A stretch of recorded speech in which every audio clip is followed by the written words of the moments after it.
የቲና መጨረሻ እንግዲህ ውርደት ሆነ ማለት ነው። በመጨረሻም ፖሊስ ጣቢያ ቀርባ እንግዲህ ፖሊሶቹ በጥያቄ አፋጠጧት ማለት ነው። ምን ሰርተሽ ነው? ምንስ አድርገሽ ነው ቤት ተሸላሚ የሆንሽው? ችሏትም እሳቻ አታለውኝ ነው። በእርግጥ አውቃለሁ የልጃቸው ሚስት ነኝ። የማይገባኝን ጥያቄ ነበረ የጠየኩትኝ፣ ግን እሳቸው ደግሞ አታለውኛል፣ ቤት ሰጥቼሻለሁ ብለው ፎርጅድ ላይ አስፈረሙኝ። ጉድ ሰሩኝ እንጂ እያለች እንግዲህ ለፖሊሶቹ ስሜቷን ተናገረች። ፖሊሶቹም ደግሞ ቤትን ያክል ዝም ብሎ ይሰጣል እንዴ? ምን አይነት ውለታ ብትውይላቸው ነው ለአንቺ ቤት የሚሰጡሽ? ከዛም አባባ ሳቃሉና የእሷ ውለታ ተቆርጦ አያልቅም እኮ በጣም ብዙ ውለታ ውላልኛለች፣ ብድሯን ፈጣሪ ይክፈለው፣ እኔ እንኳን ልከፍላት አልችልም ሲሉ እሷ ደግሞ አባዬ ምን እያልክ ነው? ያለፈውን ነገር ማስታወስ ጀመርክ እንዴ አለች። ምን ነው ያደረግሽው ነገር ነበር እንዴ? አይ እንደው ንግግር ገርሞኝ ነው ስትለው እሷ አይ ማስታወስም አለማስታወስም እሱ ለኔ ታየው፣ ግን አንቺ እንደ ስራሽማ ሲውል ነበር የምትገቢው። አንቺ እኮ ምን ያላደረግሽኝ ነገር አለ?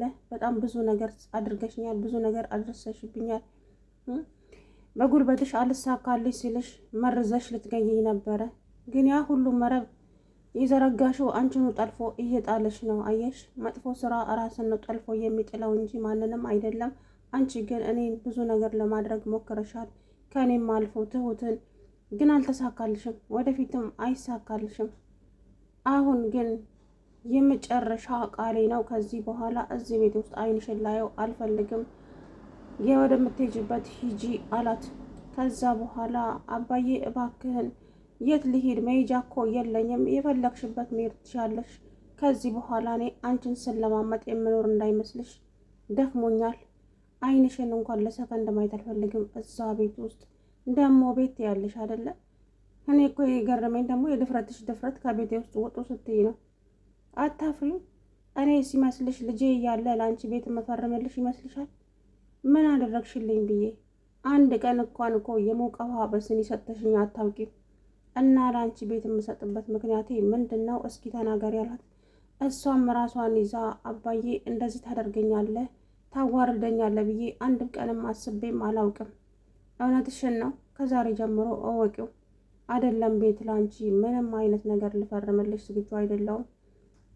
ይሄ ሁሉ ነገር ግን ቢገባት ትሁት ናት። ትሁት ከኔ ጋራ ብዙ ነገር ሆናለች። ህይወቴን የታደገችው ከፈጣሪ በታች እሷ ናት። አንቺማ እኔን ገለሽ ንብረቱን የራስሽ አድርገሽ ከውሽማሽ ጋር ቤት ውስጥ ልትኖሪ ነበረ። እሱም አልተሳካልሽም። በሚያሳዝን ሁኔታ ውሽማሽም ይኸው አውላላ ላይ ወድቋል። አባባ ጭራሽ ሙድ የያዙባት ቅጥል አደረጓት ማለት ነው። ቲና አበደች። እኔን እንዴት እንደዚህ ታደርገኛለህ? አባዬ ምን አድርጌህ ነው? እኔ ላንተ ክፉ ነበርኩ እንዴ? የክፋትሽን ጥግማ አሳይተሽኛል እኮ ወይዘሮ ቲና። አሁን እዛው መልሶ የሚለውን ነገር ተይውና አሁን ህግ ከለላ ስር ነው ያለሽው። እያንዳንዷን ነገር ትናገሪያለሽ። ምን አደረግኩና ነው የምናገረው? እኔ ምንም ያደረግኩት ነገር የለም ማለች። እሳቸውም ደግሞ እኔ ማስረጃ እኮ አለኝ፣ ግን ካንቺ ይውጣ ብዬ ነው እንጂ እያንዳንዷን ነገር ስታደርግኝ የነበረው እኔ በካሜራ ይዤዋለሁ። ስለዚህ አርፈሽ ትቀመጪ እንደሆነ የምትናገሪውን ተናገሪ፣ አርፈሽ ተቀምጠሽ። ከዛም ዳኒ አባዬ እባክህን ይበቃታል፣ እስካሁን የተሰቃየችው። ዝም በል አንተ። ምንድን ነው የተሰቃየችው? ምን ሆና ነው የተሰቃየችው? እኔ ከተሰቃየሁት በላይ ሰው ተሰቃየች እንዴ? እኔ ምን እንዳደረገችኝ ታውቅ የለ እንዴ አንተ? ስንት አይነት ነገር ነው ያደረሰችብኝ እኔ ላይ። ብዙ ነገር እኮ ነው ያደረገችኝ። እና ለዚች ምህረት ያስፈልጋታል እንዴ? እችንማ መስቀል ነበረ እኮ እንደው ህግ ከለላ ስር ሆና ነው እንጂ እያሉ እንግዲህ አባባ ስሜታቸውን ተናገሩ ማለት ነው። እሷም ደግሞ ይህ ሰውዬማ አንድ ጊዜ ብቻ ፈጣሪ ከዚህ ውስጥ ያስወጣኝና ዋጋውን ሰጥቼ ነው ከዛ በኋላ የማደርገውን የማደርገው እንጂ እንደዚሁማ በሰላም አይኖራትም። ይህ ሰውዬ እንዳሾፈብኝ። እኔ እኮ በቁሜ ሞቻለሁ፣ ገለውኛል። ወይኔ ቲና እንደዚህ ትዋረጃለሽ ብዬ አንድም ቀንም አስቤም አላውቅም። አንተ ማትረባ ሽማግሌ እንደዚህ እንዳዋረድከኝማ አትቀርም። እመነኝ፣ ዋጋ አስከፍልሃለሁ እያለች ጭራሽ አባባ ላይ ዛቻ ጀመረች። እሳቸውም ደግሞ እንደው ጉዷና ያለው ስቲች ሰው ምን ልትሆን ሆን ያለው ጭራሽ እሳቸው ሙድ እየያዙባት። ከዛም ካሌ ማነው ሄዳኒ አባዬ የኔንስ ጉዳይ እንዴት ያደረክልኝ ታዲያ? እኔም እኮ ያው ከሄደን ጋር ተጋብተን መኖር እፈልጋለሁ አባዬ እባክን። እሺ ችግር የለውም የዚችን ተንከሲስ እንጨርስና ያንተ ነገር ቀላል ነው አሉት አባባ። ግን አንተ ዳኒ እኔ መጀመሪያውን እኮ ስራ ጥሩ ነው፣ ስራ ክቡር ነው፣ ሰው ያስከብራል የሰው እጅ ከመጠበቅ ብዬህ ነበር። አየህ በራስህ ሰርተህ ጥረህ ግረህ ያመጣው ነገር በረከትም አለው ጣዕምም አለው። ግን የሰው ነገር የሰው ነው፣ ምንም አያደርግልህም ለጊዜው ቢመስልህም። እንግዲህ የተማመንካትና ተስፋ የጣልክባት ሰው እሷ ለራሷም አልሆነችም። አየሃት አውላላ ላይ ወድቃለች ቲና ተብዬዋ። ስለዚህ አንተ ከዚህ በኋላ ለራስ ማወቅ አለብህ። አባዬ ቃል የገባህልኝን መቼም አታጥፍም አይደለ? እሱንማ አላጥፍም፣ ነገሩን ነው ያልኩ። እቺ ለራሷ የምትሆን ሰው አይደለችም። ከዚህ በኋላ ስለ ራስ እወቅበት እንጂ እቺ ምንም ነገር በቃ አበቃ እኮ የእሷ ነገር አሉ አባባ። እሺ አባዬ አመሰግናለሁ ስለ ምክርህ። አሁን ግን እሷን ላረጋጋት። ተዋት፣ ምን እንዳትሆን ነው የምታረጋጋት? በገዛ ስራዋ ነው እንደዚህ የሆነችው። እሷ እኮ ቅጣት ይገባታል። እኔ ሆኜ ነው እንጂ። ለማንኛውም አሁን ህግ ከለላ ስር ነው ያለችው እሷ። አንተ ስለ ራስ ብቻ አስብ። ስነ ምግባርንና ስነ ስርዓትን ከዚህ ከኤደን ብትማር ምን ነበረበት? እቺ ማትረባ ትሁትዬም ደግሞ ኤደንን ኤዱን አምጣት አለችው። እንዴ የት ነው የማመጣት? ተይ እንጂ ትሁት፣ ጭራሽ አንቺ ደግሞ እሳት ልታቀጣጥይብኝ ነው እንዴ?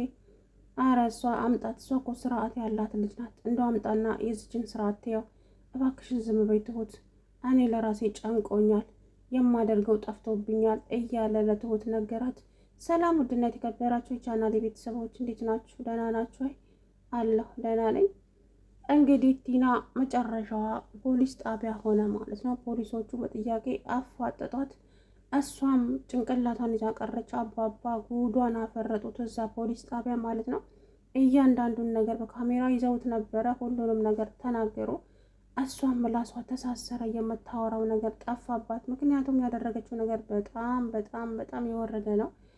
እሷ ያ ሁሉ በደል አባባ ላይ አድርሳ እንደው ምንስ ስታስብ ነው እንደው ቤት ፈርሞልኛል ያለችው? እኔ እኮ ግራ ገብቶኛል። ማለት እንዴት? ምን ሰርታ ምን ጥሩ ነገር አድርጋላቸው ለአባባ? እስኪ ብዙ ነገር አድርጋኛለች፣ ብዙ ነገር።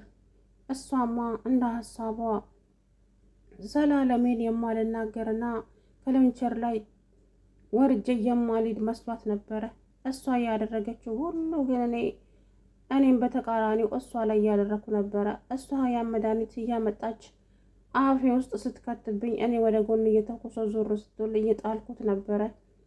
እሷ ያልሆነ መድኃኒት እያመጣች ሽባ ልታደርገኝ እቤት ውስጥ ልታስቀረኝ ነበረ፣ ሀብት ንብረትን ለመውሰድ። ግን አልተመቻትም፣ አልተሳካላትም። እድሜ ለትሁት። ትሁት ባትኖር ኖሮ እኔም የለሁም ነበረ። እውነት ለመናገር ልጄ ቤት ውስጥ አይውልም፣ ስራ ነው የሚውለው። እሱ ስራ ውሎ ሲመጣ እሷ ከውሽማዋ ጋር አልጋ ውላ ትተኛለች። እና ታዲያ ይቺ ሰው ቅጣት ያንሳታል እንዴ? ከዛም ፖሊሶቹ በጣም ነውር ነው፣ አንድ ባለትዳር ሴት እንዴት ሌላ ወንድ አልጋ ላይ ይዛ ትመጣለች? ወንድሜ እኮ ነው አለች በደፈናው። ኧረ አንቺ እፈሪ እንጂ ወንድምና እህት ከመቼ ጀምሮ ነው አንድ አልጋ ላይ አብረው የሚተኙት? አብረው እስከ መተኛታቸው አልፎ የሚሰሩት ሀብት። እንደዚህ አይነት እህትና ወንድም አለ እንዴ? ባህላችንም አይደለም አሉ አባባ። ከዛ በኋላ አባዬ ግን ለምንድን ነው ማትረዳኝ? እኔ በክፉ አስቤው አላውቅም ዳኒ። ኧረ ዝም በይ እፈሪ፣ ማስረጃው እኮ እጄ ላይ አለ። እንዴ ምን ሆነሻል? እኔ እኮ ልጄ ያኔ እኔ ስነግረው አላምን ብሎኝ እንጂ ከአንቺ እኮ የዛ ቤት ነገር ካበቃለች በጣም ቆይቶ ነበረ። ግን ካሌብ በጣም ነበረ የሚወድሽ፣ ጥሩ ሰውና አባቷን አክባሪ ያገኝ መስሎት፣ እሱ ግን ምንም የማያውቅ የዋ ልጅ ላይ ተጫወትሽበት። አሁን ግን ደግሞ ተራው የሱ ነው። እንደፈለገ ማድረግ ይችላል፣ ማግባትም፣ አንቺን ደግሞ አውጥቶ መጣልም መብት አለው። ያራደር አንቺ ብዙ ነገር አድርገሽዋል። ልጄን ከሰው በታች አድርገሽዋል።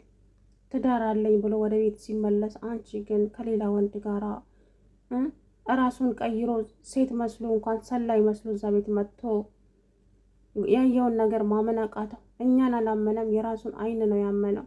ስለዚህ የአንቺ ጉድ እኮ ተዘርዝሮ አያልቅም ቲና። እና ታዲያ ለአንቺ ቅጣት ሲበዛብሽ ነው ሲያንስሽ ነው እንጂ አባዬ እባክህን እንደዚህ አታድርግ፣ ተሳስቻለሁ፣ አጥፍቻለሁ፣ አውቃለሁ። ከዚህ በኋላ ግን እንደዚህ አይነት ነገር አይለመደኝም አባዬ እባክህን እያለች በጭራሽ ምህረት የሌለው ነገር ቢኖር ያንቺ ነገር ነው። ስራሽ ቀላል አይደለም፣ ግን ፈጣሪ አምላክ እሱ ብቻ ፍርዱን ይስጥሽ። ሌላ ምልሽ ነገር የለም። እያንዳንዷን እኔ ላይ ላደረሻት ሁሉ ፈጣሪ ፍርዱን ይሰጥሻል። እኔ ግን አቅም የለኝም። አንቺ ታያለሽ። ከዛም በውስጧ አንተ ማትረባ ሽማግሌ ከዚህ ውስጥ አንዴ ልውጣ እንጂ ህይወትህን ነው የምነጥቅህ፣ እንደዚህማ አልለቅህም እያለች እሳቸዋን በልቧ ቀጥላለች። እሳቸውም ምን እንደምታስቢ እኮ አውቃለሁ ወይዘሮ ቲና፣ አይዞሽ አታስቢ